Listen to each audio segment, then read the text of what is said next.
deal with some of the history of Halloween. All right. So when we look at Halloween, and let's bring this up here. We know it takes place on October 31st each year. Okay. And Halloween 2020 was very unique because people are trying to figure out how to celebrate Halloween and social distance as well. Okay.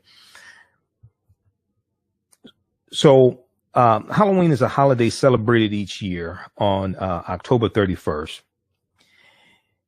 And Halloween 2020 occurred on Saturday, October 31st. Okay. The tradition originated with the ancient Celtic festival of Samhain. Okay. Now it's spelled Samhan, Samhan, but it's pronounced Samhain. Now you'll see two different spellings, Sowin or Sowen, but it's pronounced Samhain.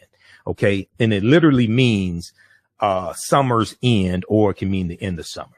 But Samhain was the Celtic festival when people would light bonfires and wear costumes to ward off ghosts.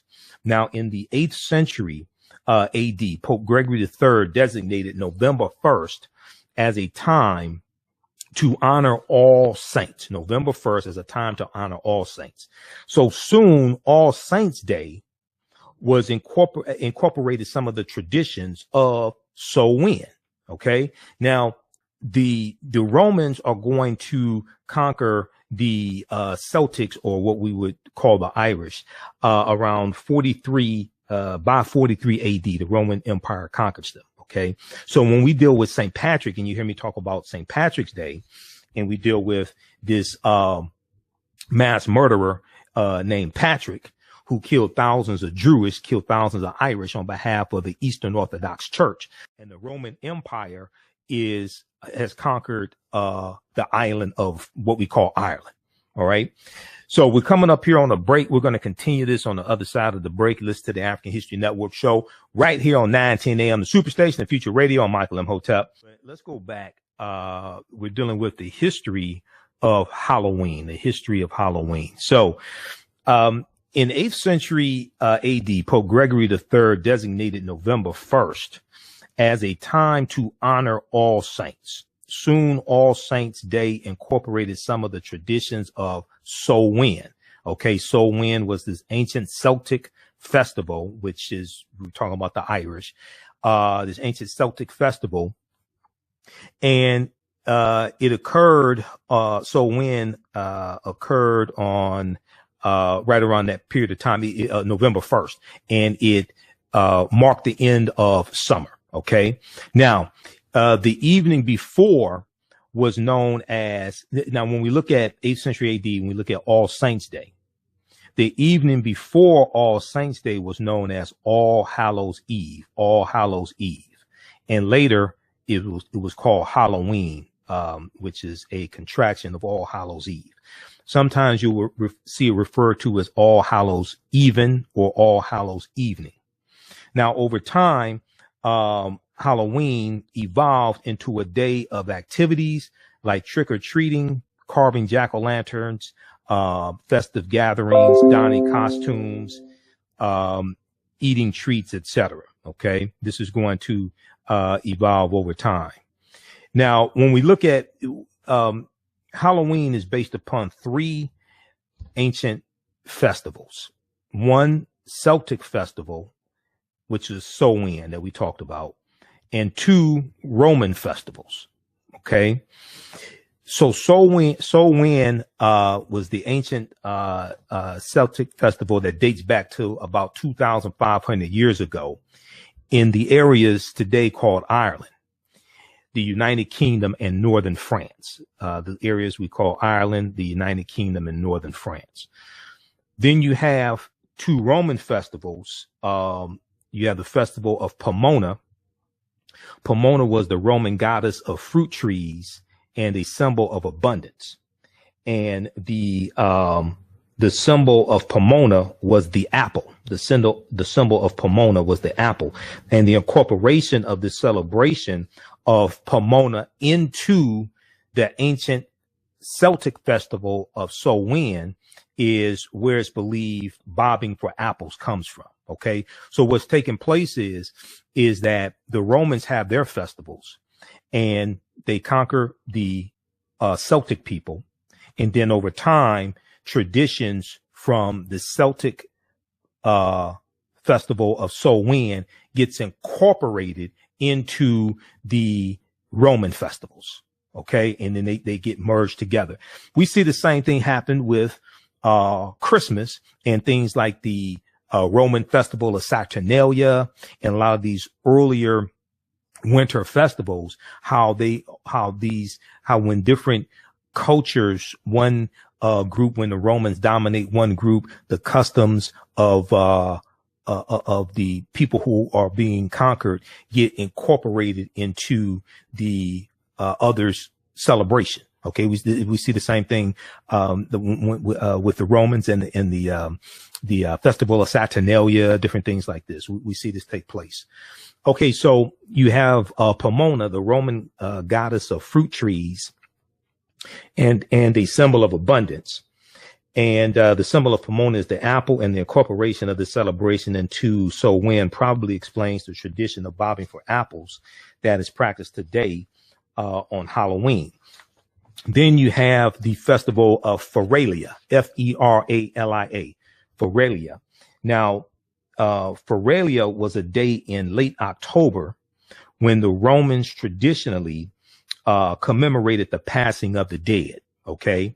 Now the ancient Roman festival of the dead celebrated on, and we're also going to see it celebrated on February 21st with prayers and sacrifices on behalf of the deceased.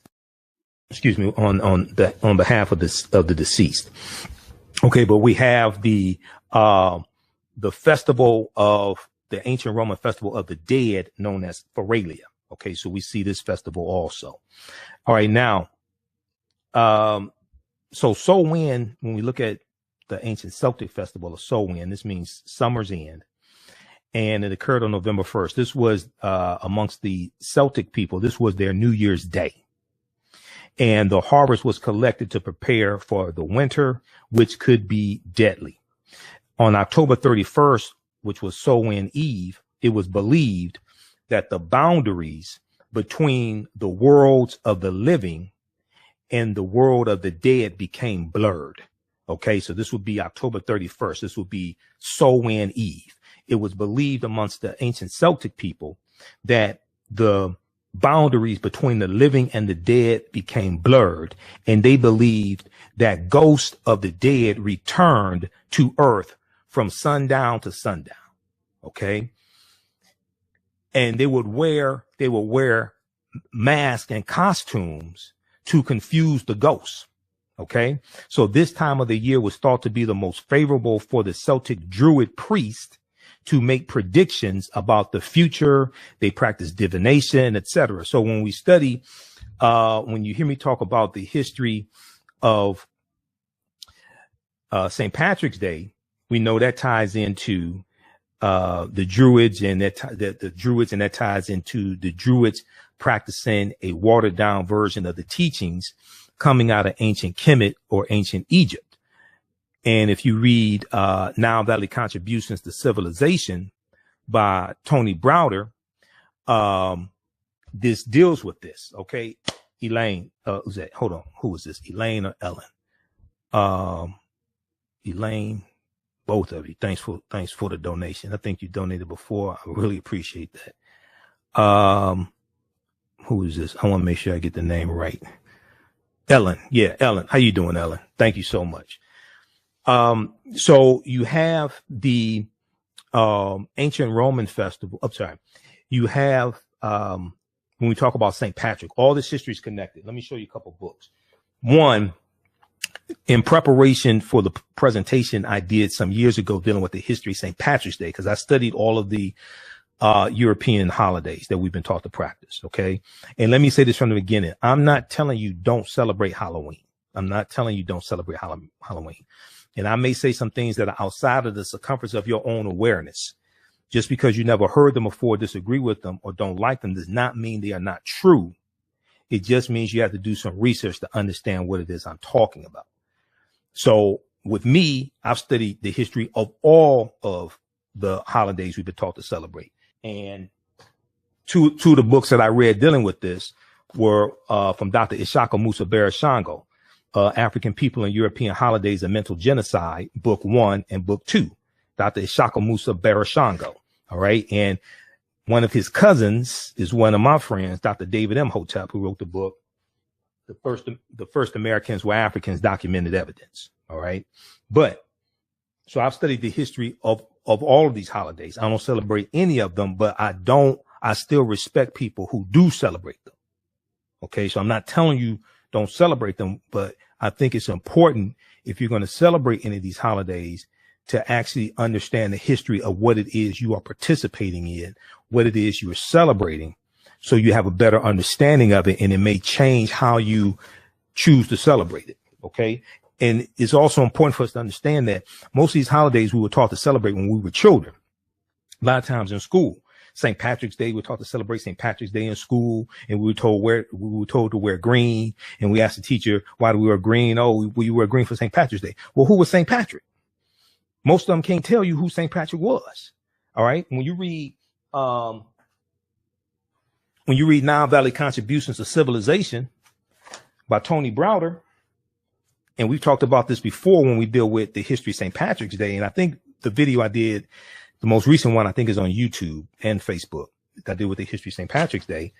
But you go to page, was it page 98 or page 98? Let me see. Hold on. It's page 90 or 93 of, no, which one is that? Nile Valley Contributions to Civilization. I used to know which page it was off the top of my head. Hold on. We have it bookmarked here. But he talks about St. Patrick in here. And what was it, page 193, I think it is. Page 193. Page 193, the section is called The Development of European Secret Societies, the development of European secret societies. And Tony Browder was a friend of mine, brilliant historian. He's an archaeologist also. Browder talks about the Druids. The Druids are dealing with, they dress like Kemetic priests out of ancient Egypt. They're dealing with a watered down teaching of that's coming out of ancient Egypt. And they wear a helmet with a uraeus on it, or a cobra, a snake. What they're teaching contradicts what's being taught in the Christian church. Keep in mind, at this point in time, 4th century AD, when Pope Celestine I in 5th century AD, in 432 AD, Pope Celestine I sends a British slave named Patrick into Ireland to convert the Irish to Christianity. At this time, the Catholic Church does not exist. It's the Eastern Orthodox Church. But we were told that St. Patrick was known for driving the snakes out of Ireland. But when you study the history of Ireland, and to be able to do my presentation on St. Patrick's Day, I had to study the history of Ireland. So this is one of the books I read, the Everything Irish History of Heritage book, the Everything Irish History of Heritage book, to get an understanding of the chronology of Irish history. There's no evidence of snakes ever being in Ireland. Ireland is an island that's in a cold climate. So there's no evidence of snakes ever being. When you understand snakes live in warm climates. They don't live in cold climates. They can't survive in cold climates. All right. So the snakes that St. Patrick drove out of Ireland were the snake people called Druids. And when you study St. Patrick, he killed thousands of Irish. Well, most people, like in school, most teachers who are teaching children to wear green on St. Patrick's Day don't know they're honoring a mass murderer. Now, I'm not trying to offend anybody that has Irish ancestry or anything like that. Go study the history. Go and Browder lays it out here, pages 193 and 194 of Nile Valley Contributions to Civilization. And then when we study St. Patrick's color wasn't even green, it was blue. So a lot of this stuff we've been taught to practice and celebrate is programming. when you go research it, you're like, why the hell are we doing this? So this is why Dr. Shaka Musa Barashango's books, African People and European Holidays and Mental Genocide, are so important. Once again, I'm not saying don't celebrate these holidays. I understand wanting to be together with family and things like that. I'm not saying don't celebrate them. I'm saying we should at least know what the hell it is that we're participating in, so we can make the determination whether or not we want to continue to participate in it. Because a lot of times when we're children, the decision is already made for us. Okay. And then when we ask like our teachers or even our parents, why we do this, why we wear green, what was it? They don't know, because that's what they were taught. Okay. So let's continue here. All right. And, okay, let's continue. Okay. So let's go back to, the slides real quickly here. Okay. So we have Sowen. Sowen means summer's end and occurred on November 1st. This was, the New Year's Day for amongst the ancient Celtic people. So the harvest was collected to prepare for the winter, which could be deadly. On October 31st, the day before Sowen, it was known as Sowen Eve. And it was believed that the boundary between the worlds of the living and the dead became blurred. They believed the ghost of the dead returned to the earth from sundown to sundown. Now, this time of year was thought to be the most favorable for the Celtic Druid priests to make predictions about the future and divination, etc. Okay. All this history is connected. All this history is connected. All right. Now, it was believed that witches, goblins, black cats, and ghosts of the dead would roam the living world October 31st, Sowen Eve. We're going back to 3rd, 4th century AD. Okay, amongst the ancient Celtics. This is what they're believing. They're believing that between October 31st and November 1st, the boundary between the living and the dead is blurred, and that these spirits are coming back to roam the earth. So people will wear masks to disguise themselves and keep the ghosts from attacking them. Usually ghosts, animal, usually, they will wear like animal heads and skins, things like this, as masks. Now, people would also leave food and wine on their doorsteps to keep the ghosts from moving along. To keep the ghosts moving along, I should say. They would leave food and wine on their doorsteps to keep the ghosts moving along also. Huge sacred bonfires were burned where people would gather to burn crops and make animal sacrifices to the Celtic deities.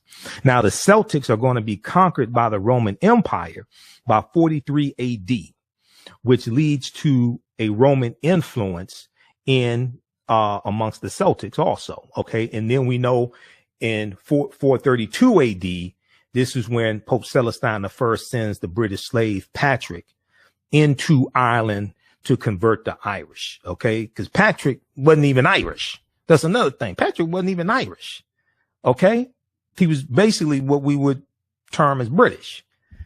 So a lot of stuff we've been taught is just nonsense. I'm telling you, when you go research this, it's like, what the hell were they teaching us? But you know, they didn't know any better. A lot of them didn't mean any harm. They were miseducated. Okay. But we don't have to be miseducated. We have a choice. All right. So when we look at, let's see here. Let's continue. Okay. When we look at the Roman festival of Feralia, also known as their, Day of the Dead, the last day of the ancient Roman festival of the dead, Feralia, the last day of an ancient Roman festival of the dead, celebrated on February 21st, was known as Feralia. Prayers and sacrifices were made on behalf of the deceased. The dead were commemorated on this day. All Saints Day will take over Feralia. All Saints Day will take over Feralia. Now, Feralia celebrated is one of these ancient Roman festivals. Okay. You also had an ancient Roman festival called Parentalia, Praenentalia, Parentalia. Parentalia was an ancient Roman festival of the dead celebrated from February 13th through the 21st. February 13th through the 21st. Most of the time was for private commemorations at the family grave sites. The last day of this basically week-long festival, the last day of parentalia was called Feralia, and this was a public ceremony. Okay, so this is part of a really weeks-long ancient festival. All right, now let's continue here. We'll go to the phone lines in just a minute. 313-778-7600. 313-778-7600 is the call-in number if you have a question or comment. So when we look at the other major Roman festival that influenced Halloween, you had two, Feralia and Pomona. These are the two main ones, Roman festivals that influenced Halloween. And Samhain was an ancient Celtic festival. So Pomona was an ancient Roman goddess or deity of fruitful abundance, fruit and trees. Fruitful abundance, fruit and trees. Pomona is Latin and comes from the word pomum. I guess it's pronounced pomum, P-O-M-U-M, which means fruit, especially orchard fruit, especially orchard fruit. So here, her festival was at the end of autumn, around the time of the big harvest. Romans combined customs of Pomona with those of the Celtics who they conquered. And you're going to see this oftentimes take place. Okay. When we look at Christmas, and I have my book. Where's my book? Hold on. Yeah, give me a minute. Where is hold on. My book. Okay. I was looking for my book, The Life of, I have one that deals with Christmas, and it deals with incorporating traditions from the Roman festival of Saturnalia. And the planet Saturn is named after the Roman deity Saturnalia. The last day of the week, Saturday, is named after the Roman deity Saturnalia. But you're going to see elements of that Roman festival incorporated into what today we call Christmas. Because now this may go outside the circumference of some people's awareness. Nowhere in the biblical text does it mention the celebration of Christmas, because the word Christmas comes into existence in mid 11th century AD. Okay. So 1st, 2nd century AD, Christmas doesn't exist. You had you had some earlier festivals, a festival of Christ or something like that. But what we know is Christmas did not exist. Okay. There was here it is. There's a book I wanted to reference from the American Bible Society. Now, this may go outside the circumference of some people's awareness. We'll come to Charles in just a minute. This is the 2011 edition. And there's another book on Christmas that I have, which deals with the whole history of Christmas. And I'm not sure where that one is. We may try to find that during the break. I didn't really plan to talk about it, but anyway. So this one right here. Now, I may say some things that go outside the circumference of some people's awareness. Just because you disagree with it or never heard it or don't like it does not mean it is not true. It just means you have to do some research to understand what I'm talking about. So this is from Time Life Books, and the American Bible Society presents The Life of Christ, rediscovering how his life, death, and resurrection changed the world. Okay. And you read books like Christianity Before Christ by Dr. John G. Jackson and The World's 16 Crucified Saviors by Kersey Graves. You have these ancient stories told over and over and over again, adapted to other people's cultures. So when we talk about the Black Madonna and Child and Europeans in Europe, when the Moors go in 711 AD, and they're already worshiping the Black Madonna and Child, which comes from the ancient mythology of Osar, Osset, and Heru, who the Greeks called Osiris, Isis, and Horus, and Heru being born of a virgin birth, to Osset, who the Greeks called Isis, Oh, you're dealing with these stories told over and over again. Okay. So when you read Nile Valley Contributions to Civilization by Tony Browder, these are things that he's breaking down in here. And then when we look at the word Christ, which comes from the Greek word Christos, which comes from the Kemetic karest, Karst, usually is two words, ka meaning spirit, rest meaning to rise. Then we're dealing with a retelling of these concepts and these stories, but they're told through the cultural lens of a European cultural paradigm, which is different than coming from an African cultural paradigm. It's different. We have to understand the difference, okay? But anyway, for the sake of time, page 55. Page 55 of this book. Now, this is the 2011 edition. When they came out with the edition after this, the information on page 55 they took out. But you can go to history.com, the official website of the History Channel, and search for the history of Christmas. They're going to tell you some of the same information, because I've seen the documentaries they have on the History Channel dealing with the history of Christmas, and they deal with some of this information as well. But it says, we don't know the actual date of Jesus' birth, but it most likely wasn't on December 25th. These may go outside the circumference of some people's awareness. Nowhere in the biblical text does it state that Jesus the Christ, or Yeshua, because the letter J wasn't created until 1630 AD, and the letter J is derived from the letter I. This is why in your 26 character alphabet, the letter J comes after I, because the letter J is derived from the letter I.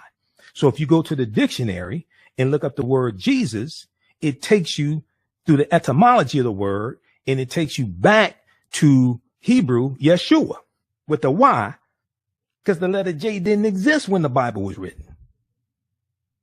It didn't exist. Okay. And then you'll see Jesus, then you see Iesus. You'll see the Latin version, Iesus. And you go back and you see the Greek version with an I, Ios. I'm not exactly sure how to pronounce it. You go back and look at the other version. It wasn't spelled with a J because the letter J didn't exist. So one of the mistakes that we make is that oftentimes people think the way things are today is the way they've always been. And as one of my teachers, Professor Kabahaya Watha Kamene, teaches us, to understand the existence of something, you must first understand the pre-existence of existence. To understand the existence of something, you must first understand the pre-existence of existence. So very quickly, before we come up on a break here, and we're coming to you just a minute here, Charles. It says, in Christianity's early years, people debated when Jesus' birthday should be celebrated. Some Christians were against observing it at all, as they did not want Jesus or Yeshua compared to Pharaoh and Herod, whose birthdays were commemorated. But in the 4th century AD, Pope Julius I made it official. 4th century AD. This is the Roman Empire. This is before the Catholic Church even exists. But in the 4th century AD, Pope Julius I made it official. Okay, and we'll come to college just a minute. But in the 4th century AD, Pope Julius I made it official. Christ's birth would be celebrated on December 25th. Now, December 25th is when the birthday of Heru was celebrated. And when you read Christianity before Christ, all these other what are known as crucified saviors, all these previous crucified saviors, their Mithra, Heru, all of them, their birthdays were on or around December 25th, which coincided with the winter solstice. Okay, which brings you into the first day of winter. Okay, right around that time. Just make a long story short, December 25th was already considered the birthday of the sun. The S-U-N, not the S-O-N, but the S-U-N. December 25th was already considered the birthday of the sun. Using the technology available at the time, ancient astronomers observed that on December 25th, the days started getting longer again. Because in December 20th or 21st, the sun enters its lowest point. Okay. And December 22nd, 23rd, 24th, it appears that the sun does not move. Okay. And this is what solstice means. Solstice means sun stand still. Okay. And sol, S-O-L, in reference to the sun. When you look up winter solstice, it tells you solstice means sun stand still. Okay. So for 3 days, it appeared that the sun was dead. And then on December 25th, the sun moves 1 degree northward. And historically, December 25th was known as the birth date of the Son of God, the S-U-N. So each subsequent day after December 25th, there's more and more sunlight. This all deals with astronomy. Okay. So December 25th was already considered the birthday of the sun. Using the technology available at the time, ancient astronomers observed that on December 25th, the days started getting longer again. They recognized the date as the winter solstice, when the sun is born again each year. The Romans celebrated the birthday of the deity or god Sol Invictus, S-O-L, Sol Invictus, which means unconquered sun. They celebrated that on December 25th. This day was also recognized as the birthday of Mithra, the sun deity of the ancient Persians, and as the birthday of Attis, an agricultural deity worshipped in Asia Minor. By choosing December 25th, the Christian church, the Catholic Church, did not exist at this time. So when they talk about the first council of Nicaea in 325 AD, and the council of Chalcedon, the council of Ephesus in like 431 AD, I think it was, that's the Eastern Orthodox Church. Catholic Church doesn't come into existence until 11th century AD. The Romans celebrated the birthday of the deity. This day was also recognized as Mithra, Attis. Okay. By choosing December 25th, the church avoided upsetting the masses. No one wanted their festivals canceled, so the church simply combined the new Christian holiday with quote unquote pagan traditions. But pagan doesn't necessarily mean something bad. Pagan just means something that's indigenous to a group of people. Indigenous to, or it can reference people in a rural area or rural district, or like people live in the country. This is just something just indigenous to people. It doesn't necessarily mean something negative. Just like primitive. Primitive means primary or first. So if somebody says African people are primitive people, well, yeah, because we're the first people. Primitive doesn't necessarily mean something negative. Now, because of European anthropology and European archaeology is taking on a negative tint or negative taint, but primitive in its essence, that don't mean something negative. Okay. Then 345 AD, Pope Julius I decrees that December 25th is the birth date of Jesus or Yeshua. Okay. Now it was in 4th century AD that Pope Julius I made it official that they would celebrate Jesus' birth as December 25th, because nowhere in the biblical text does it give a birth date. Then in 345 AD, Pope Julius I said it was the birth date. Okay. But see, all this ties into ancient history. Okay. How much time before the break, Jalen? Up. And it tells you when Easter is celebrated. It's celebrated on the first Sunday following the first full moon, following the vernal equinox, which once again, okay, once again, that ties into astronomy. All right. This ain't hocus pocus. Okay. Once again, this ties into, I don't know why the hell somebody calling me right now through Skype. I really don't, but whatever. Once again, this ties into astronomy. Okay. All right. So, where does the word Halloween come from? Where does the word Halloween come from? All Saints Day became known as All Hallows Day, because hallow means saint. Okay. All Saints Day became known as All Hallows Day. And All Hallows Day is the night before October 31st. Okay. The night before, which is October 31st, the night before All Saints Day, became known as All Hallows Eve. All Hallows Eve, which is the evening before All Saints Day, and hallow means saint. Okay. And eventually it's going to be shortened to Halloween. Okay. All of this is connected. You deal with language, you deal with culture, you deal with history, and you have to understand like a chronology of dealing, a chronology of what happened. Okay. So this is where this comes from. All right. Okay, so we have this. Where does the word Halloween come from? We got to that, and then okay, so Halloween in the U.S. Some of the New England colonies did not celebrate Halloween. Okay, some of the New England colonies did not celebrate Halloween because of their strict Protestant beliefs. Okay. Some of the other colonies would celebrate it, but as different European immigrants start to arrive, their customs are merged to Americanize Halloween. And you see this, we'll see the same thing with Christmas.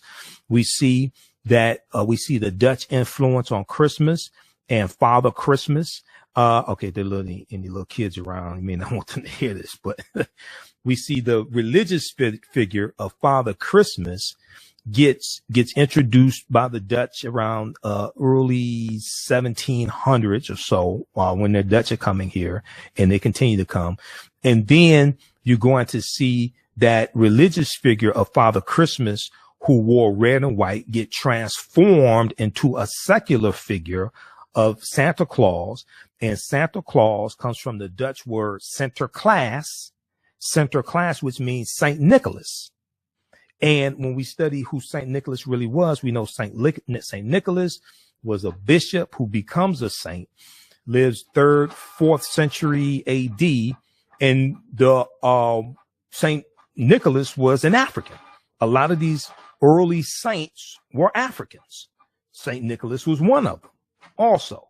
Okay, so once again, this ties you to history, language, culture, etc. All right. Okay, Yuda. John said Yuda. Yeah, Yudah. Yeah, you have different words. Yeah, Yuda. But that's with a Y once again. Okay, let me see this. I'm trying to, because we gotta get to this rest of the stuff. Now, Americans were influenced by an Irish and English tradition of dressing up in costumes and going house to house asking for food and money, which eventually became known as trick or treat. Americans were influenced by an Irish and English tradition of dressing up in costumes and going house to house asking for food and money, which eventually is known as trick or treat. Now, in the late 1800s, a move started to make Halloween more about community and friendly get-togethers and less about ghosts and goblins. This is going to be in the late 1800s. When we look at Christmas, we see changes take place in Christmas, and it's designed to be more focused on children and things like this. And in the late 1800s, you're going to see that people started complaining about Christmas being too commercialized. Okay. One of the books that I found during the break, the last break, we're about to take a break now, another break now.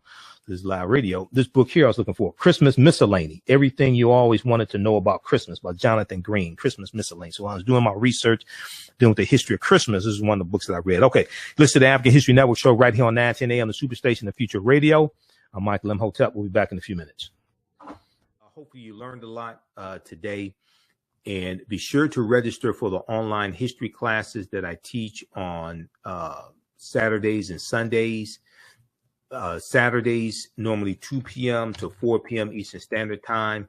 I teach ancient Kemet, the Moors, and the Ma'afa, understanding the transatlantic slave trade, what they didn't teach you in school. Visit our website, TheAfricanHistoryNetwork.com, TheAfricanHistoryNetwork.com, to register for the online classes.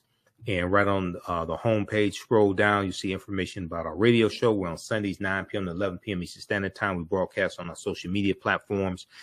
My class is Ancient Kemet, one of the original names for Egypt, the Moors, and the Ma'afa, understanding the transatlantic slave trade, what they didn't teach you in school. We deal with thousands of years of history and what leads up to the transatlantic slave trade taking place. Okay. So you can join us Saturday, October 7th and 14th. And 21st and 28th, 2 p.m. to 4 p.m. Eastern Standard Time. We have a couple of videos here you can watch as well. That are previews. The class is on sale $80, regularly $130. We do the sessions live. All the sessions are archived and recorded. Actually, we dropped the price to $60. So on sale $60, regularly $130. We do the sessions live. All the sessions are archived and recorded. You can go back and watch them anytime. Okay. So even after the class is over with, you still have access. So a year from now, 2 years from now, you can go back and watch the entire course. Sundays, I teach Black resistance movements from the Haitian Revolution, U.S. Civil War, Civil Rights Movement, and Black Power Movement, 1800 to 1968. So we're going to have another session of this class coming up October 14th. Okay. Sunday, October 15th. We'll have another session of this class coming up Sunday, October 15th. So as soon as you register, you can go watch the previous classes. This class is on sale $40. As soon as you register, you can go back and watch the previous classes, and you'll be ready to join us Sunday, October 15th.